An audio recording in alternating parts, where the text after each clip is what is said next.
বিষয় জানাতে নারায়ণগঞ্জ থেকে আমাদের সঙ্গে যুক্ত হচ্ছেন আহসান সাদিক। সাদিক, পূজার দিন তো ঘনিয়ে এলো, প্রস্তুতি কেমন দেখছেন? তমাল, একদমই প্রস্তুতি শেষ পর্যায়ে।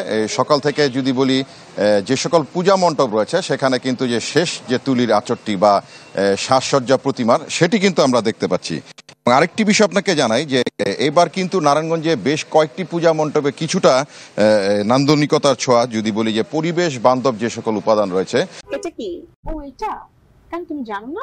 ইলেকট্রা দিচ্ছে এক্সচেঞ্জ অফার, সেগুলো ব্যবহার করা হয়েছে। এবং আমি যে পূজা মণ্ডপে রয়েছে আমলাপাড়া পূজা মণ্ডপ, এখানে কিন্তু মণ্ডপ পরিচয় যে সাজসজ্জায় সেটিকে কিন্তু পরিবেশ বান্ধব যে সকল উপাদান রয়েছে, যদি বলি বাঁশ, বেত এবং সেই সাথে যে তালপাতা, সেগুলোকে কিন্তু ব্যবহার করা হয়েছে।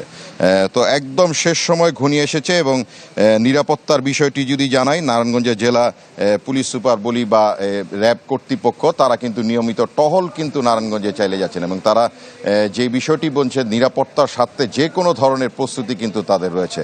আর এবছর নারায়ণগঞ্জে সব মিলিয়ে ছোট বড় 224টি পূজা মণ্ডপে হিন্দু ধর্মাবলম্বীদের যে সবচেয়ে বড় পূজা উৎসব দুর্গা উৎসব, সেটি কিন্তু এবার পালন করা হবে।